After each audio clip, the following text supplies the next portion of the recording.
Hi, I'm Susan Sneed, and this is a re-recording of the Monday night presentation, Money and Power in Politics, Fundraising for Political Purpose, Political Fundraising for Good Purpose. Had some trouble with the recording, and so here I am again, and we'll give you an improved presentation because I've had practice. My attorney husband, estate planning, probate, and intellectual property, says that I should mention that all of this content is my own, and I created it. It's all rights reserved, copyright. He's also a musician, and so intellectual property. Anyway, let's get started. This is Money and Power, Political Fundraising for Good Purpose. And we have a three-part series. I'm going to try to hit 10 minutes on each section. So first section is, it's not a donation. It's not a donation. When you are asking for someone to help you support your campaign, you're asking for a contribution. The difference between the words is subtle, but a donation implies one and done. I gave at the office. Some people, some of you may remember the UNICEF trick or treat boxes that you would assemble. When I was young, we did this, assemble the box and carry it around and ask also trick or treat, but ask for change for UNICEF to make change in the world. Those sorts of things are donations. Habitat for Humanity, UNICEF also sends you a catalog at near the holidays to buy Christmas cards. That's a donation, one and done. A contribution is an invitation for people to be involved in your campaign. When you are asking for a contribution, one way to think about it, I'm going to encourage you to think about it this way, is that you're not asking for something. You are giving them the chance to contribute to something bigger, to be a part of something bigger. Contributions come in many kinds, in many forms, and you are inviting folks to be a part of something bigger. And every human being needs that. With politics, something bigger is pretty big. Saying is true. All politics is local. What happens at the school board, so important. What happens at the county commission, what happens at city council. All of those things are important, and we can see that today. There is definitely a trickle up from the roots around issues from, say, the school board. Currently in Tennessee, mask mandates, vaccination mandates for schools and school teachers have been huge areas of controversy, as well as the teaching of critical race theory, which has pretty much become a dog whistle, and not a lot of people actually know what it means. But those issues have all trickled up to the state level, and the state has taken them on and has made legislation about things that happen to the level of the school board.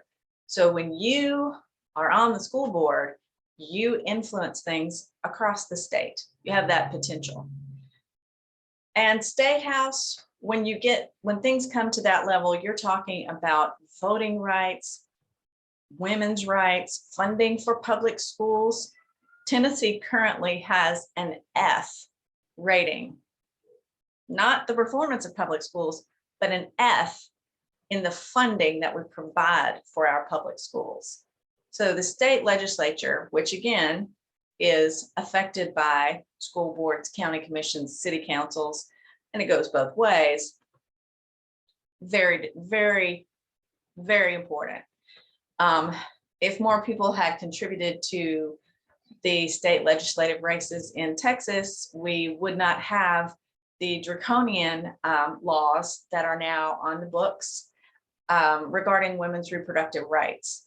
That case went all the way up to the Supreme Court. So things that are much, much bigger are connected to what you are doing when you are running at a local level. Contributing gives people a chance to be a part of something bigger. So how do contributions happen? Where? Well, and who, we'll get to that later too, but where in person is the very best.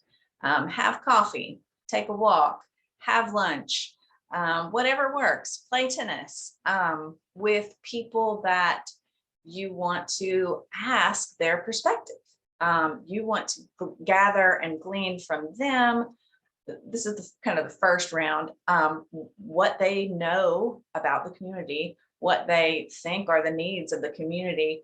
And just in doing that, you're beginning to involve them in the campaign. And people will usually very happily contribute their perspectives, their experience, their advice, because if there's something that we like to talk about as human beings, it's ourselves.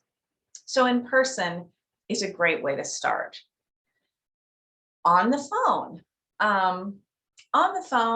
the political lingo for this is call time.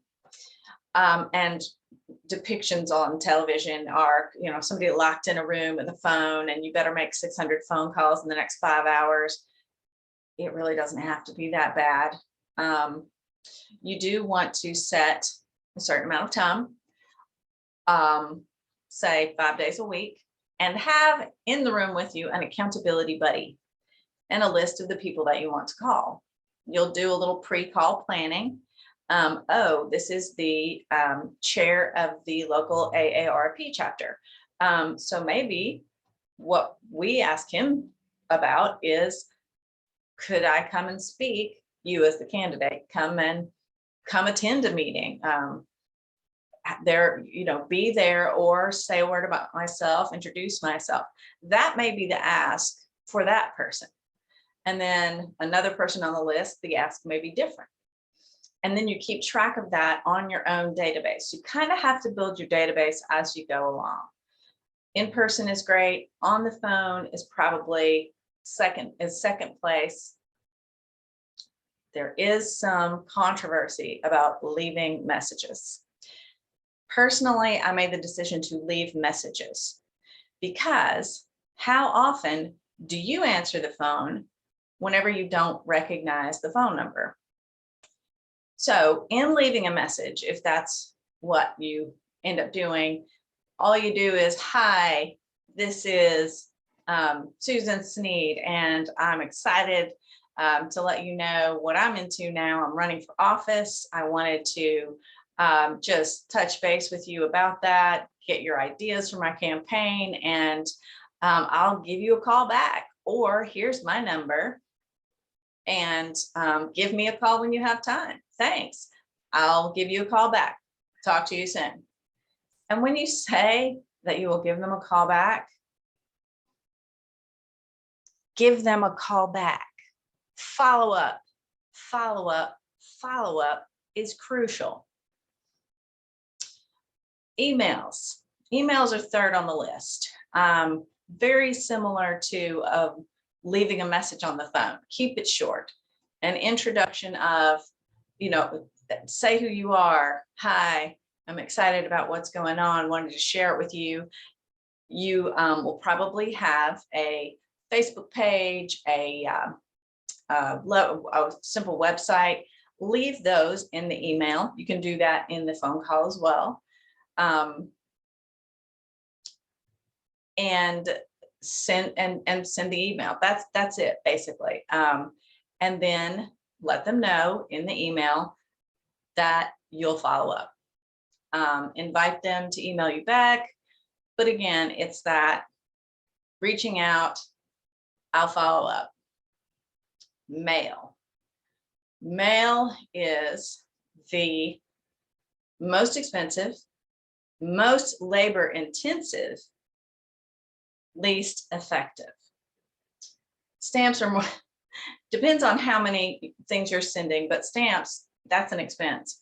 Envelopes, paper, that's an expense. If you want someone to open a letter, there needs to be a handwritten address on the outside. And if you want someone to read a letter, the letter needs to be handwritten. Very, very labor intensive. Not saying don't do it. It's very labor intensive. Postcards toward the end, get out the vote postcards.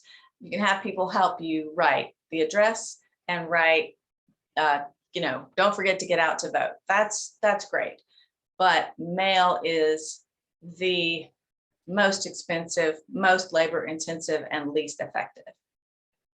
So there was some of that why and how.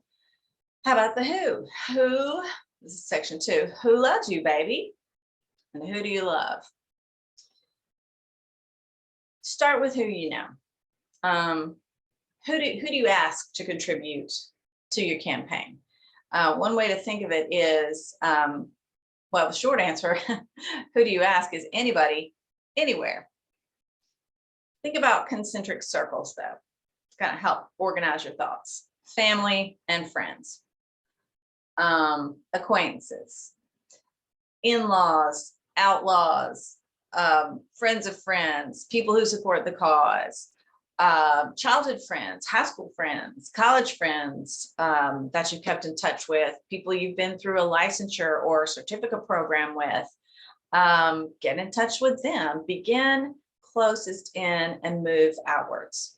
Also think about book groups, book clubs. If you know someone in that, maybe they will help you connect with all of the people in those groups, maybe via email. Book clubs, different associations, teachers associations, the local labor union, TBA, PTA, AAUW, League of Women Voters. And some of those folks are nonpartisan, but their individual members may certainly want to be contributors to your campaign. Trivia teams. Wow, trivia is so big. So tap some of the people you know who are on trivia teams, or like my husband's on a trivia team, and he could talk to the folks on his team about that, and some other team sitting nearby them, well, here, over here. So, because this is where it gets interesting. Advocates. That's another level out and another type of strategy. A good example is I had a friend who was very supportive during the campaign, could only do so much financially, but offered to write an email to a number of our mutual acquaintances from college, from the United Methodist student group.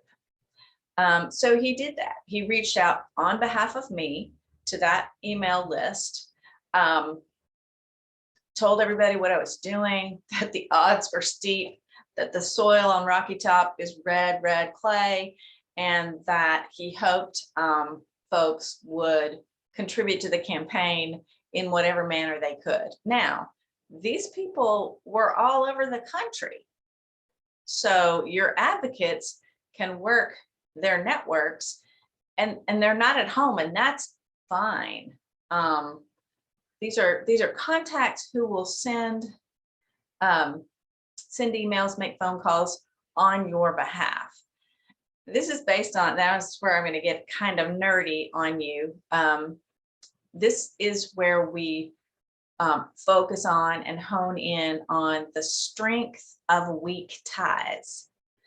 And weak ties are not, acquaintances. A weak tie is a friend of your friend, kind of like the advocate who sends the email. Another good example here, my husband went to law school, and he and a few of the people who graduated with him keep up with each other, especially pre-COVID. They would have lunch every month, kind of catch up over barbecue, what's going on. So in 2018, they were having lunch, and Andy reported, well, part of what's going on is Susan's running for Tennessee State House. And they talked about that some and went on. And a few days later, I noticed a check came to my post office box. We'll talk about that later as well. And I felt like I recognized the name, but I just wasn't entirely sure. So that evening I was talking to Andy about it, and he was like, "Oh, yeah, that's so-and-so from law school. I was telling him the other day." I don't think I remember meeting that guy, but he knows Andy. He appreciates Andy, and he is a Democrat. And so he gave a wonderful contribution. That's the strength of weak ties. In networking, they say, business networking, they say that your best resources are the friends of your friends. So think that through. Who are your advocates? While we're talking about that, I mentioned geography, but you might be wondering, well, what are the limits? Do I limit it to my district or that I'm running in? Do I limit it to my city or the county that I'm in or the state? No, no, no, no. Many people across the country will want to support you when they know about you. Give them that opportunity. In 2018, my furthest away contribution was from Santa Barbara, California.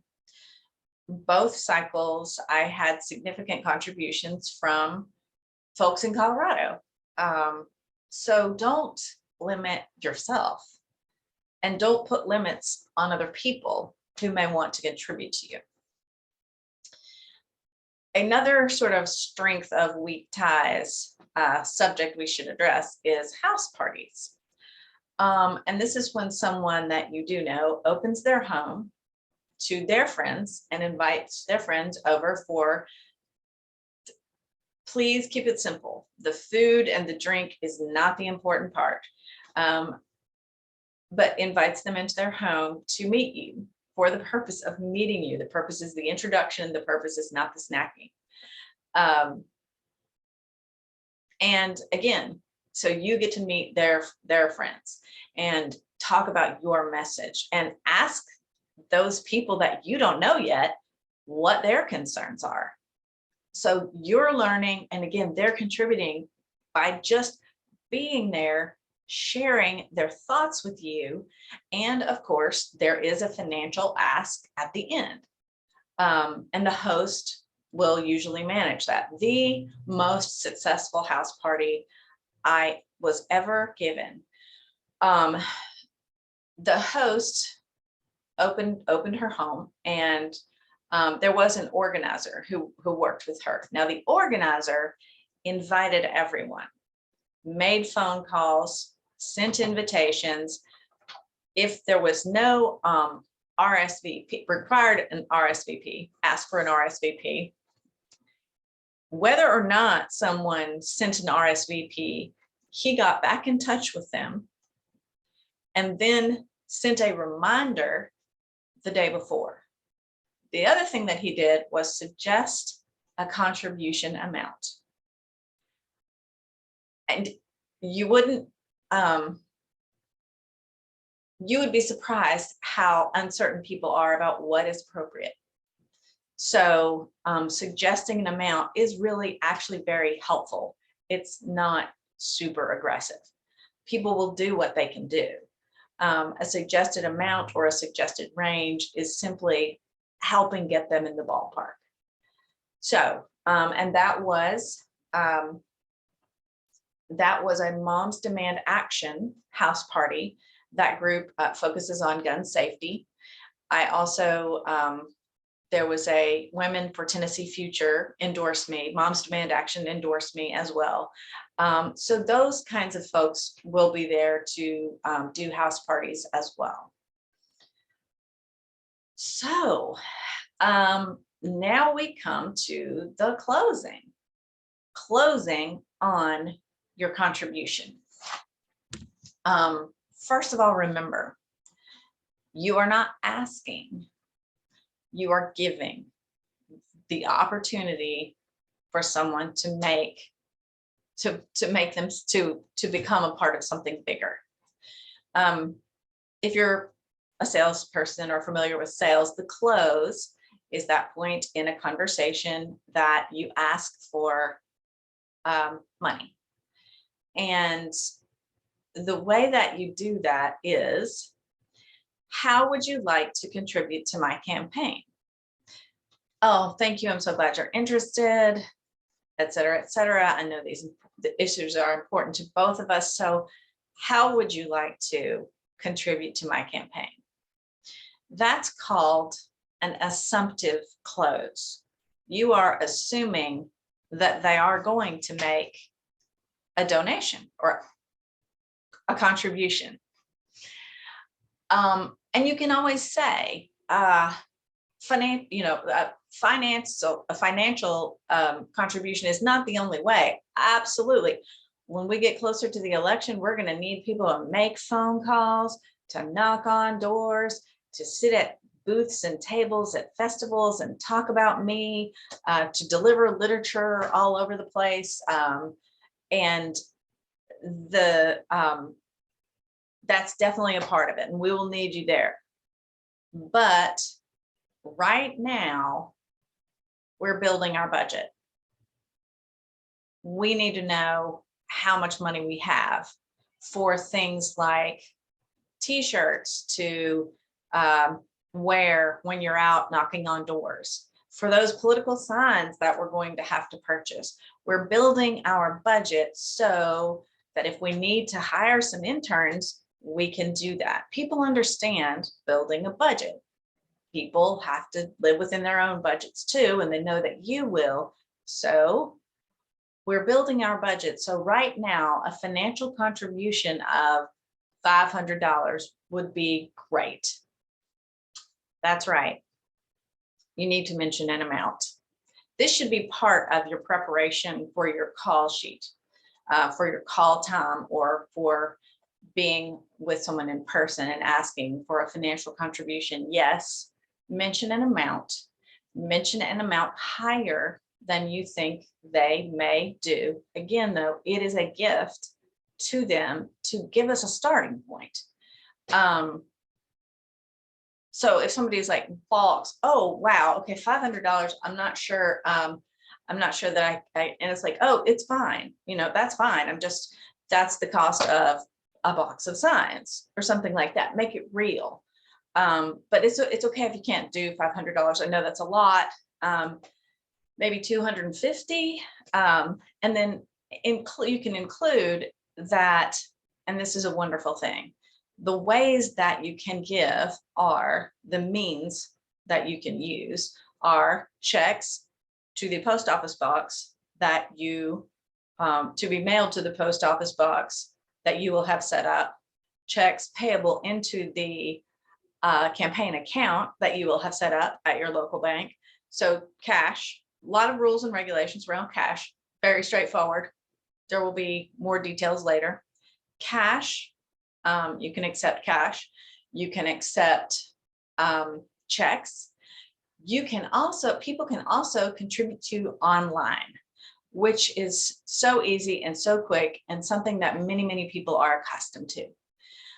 So when you're talking about that $250, you can say, well, one way you can do that is contribute online through an app called ActBlue. And I will send you details in the other documents that I'm sending. ActBlue is an app that you can put on your phone, that's on your computer, where people can contribute to your campaign right there online with their credit card. The other thing about ActBlue is it will allow you to say, well, in that $250, if that's, that's hard, I understand. I mean, I live on a budget too. If you wanted to give that, say, in $20 a month over 18 months, you can do it that way through ActBlue. It'll just make a withdrawal from your bank account of $20. So you give them an amount. $20 a month sounds a lot easier than $250 now. So $20 a month, 18 months, is time bound. And the thing is, that ends up being more than $250. And that's not an attempt to swindle somebody. You can say, well, that would be more than, but again, it's a way to grasp financially, how can I support you? So cash, again, limited amounts. I'll let you know the rules and regs about that in the email. Checks, online, and then there are gifts in kind. And I have another wonderful example of that. The first year, I had someone who said, I want to do t-shirts. I will, and I want design input. Okay, well, we need to do the logo. And she's like, oh yeah, yes, no problem. Right, that I just want white t-shirts, the logo here, the logo on the back. And I know the shop that we should use. It's local, it's a union shop. And the people who work there have previously been incarcerated. So it's really kind of a mission shop as well. I said, that's fantastic. And then she went further. She said, I'll just take care of it. I'll get in touch with them. I'll give them the logo. And that she just went with it, which meant at least 4 to 5 hours of administrative time that I didn't have to do. My campaign manager didn't have to do. She talked to them about what kind of cotton and what kind, how many smalls, how many extra larges. She went over, picked them up, brought them back. That's an hour travel time. So the labor intensive part, the administrative, the driving, was part of her contribution as well. Now, the way that you list that in your campaign financial records is gift in kind. So you include the receipt for the purchase that she made. You get the receipt from whomever made the purchase, and you can look at, say, estimate she spent 5 hours or 4 hours. Ask the person, how long did you spend? And then assume an amount that, so a fair, let's see, living wage in Blount County is $12.15. So $12.15 times 4. And you'll note this all in your campaign finance records. And then travel. How many miles was that? What's the current federal mileage level for reimbursement? And that's how you would track a gift in kind. Again, these can be amazing, especially if people take over some of the administrative burden from you.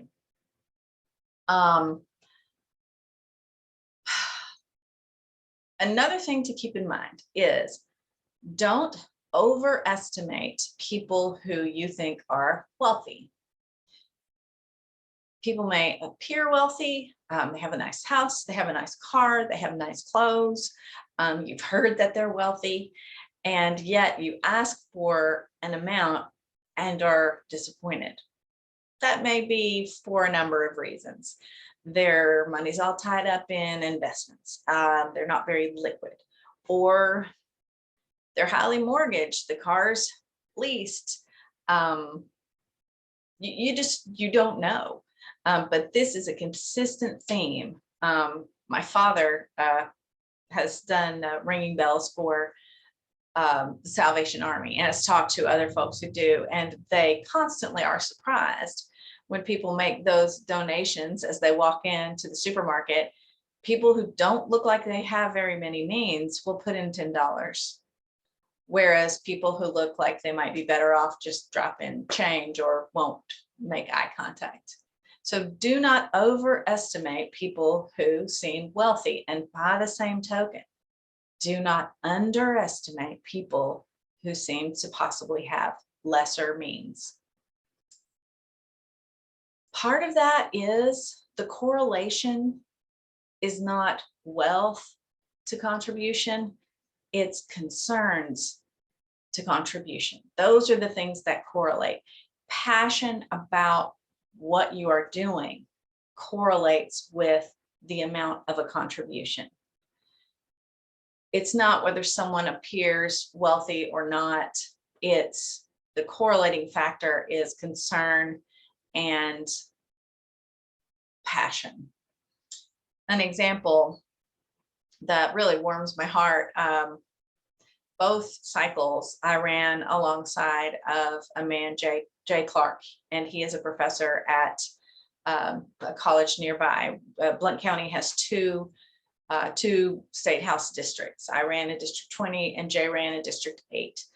He had a student who really, really, really wanted to also financially support his campaign.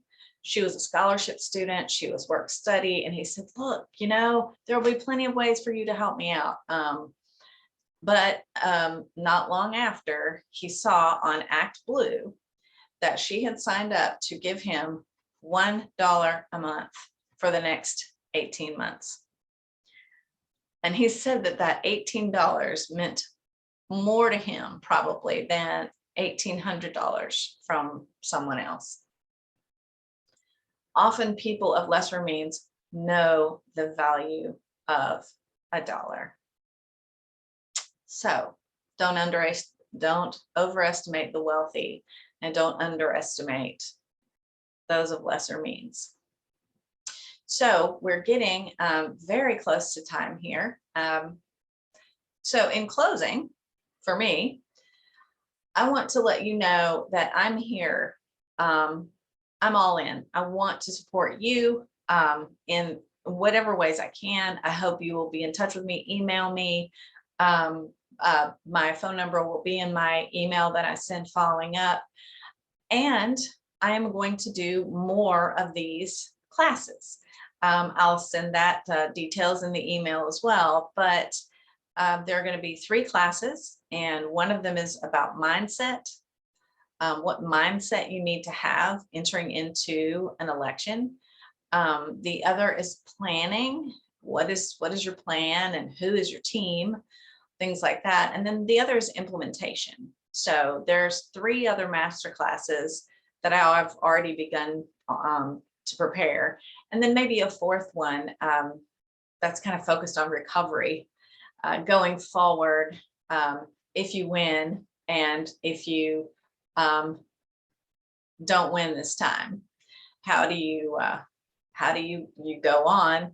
There's always kind of a letdown after a big event, even if you're going on into office or going on into something else. So anyway, I'll give you details in the email about a lot of different things. That will be one of them, how you can follow up with me, because I want to contribute to what you are doing.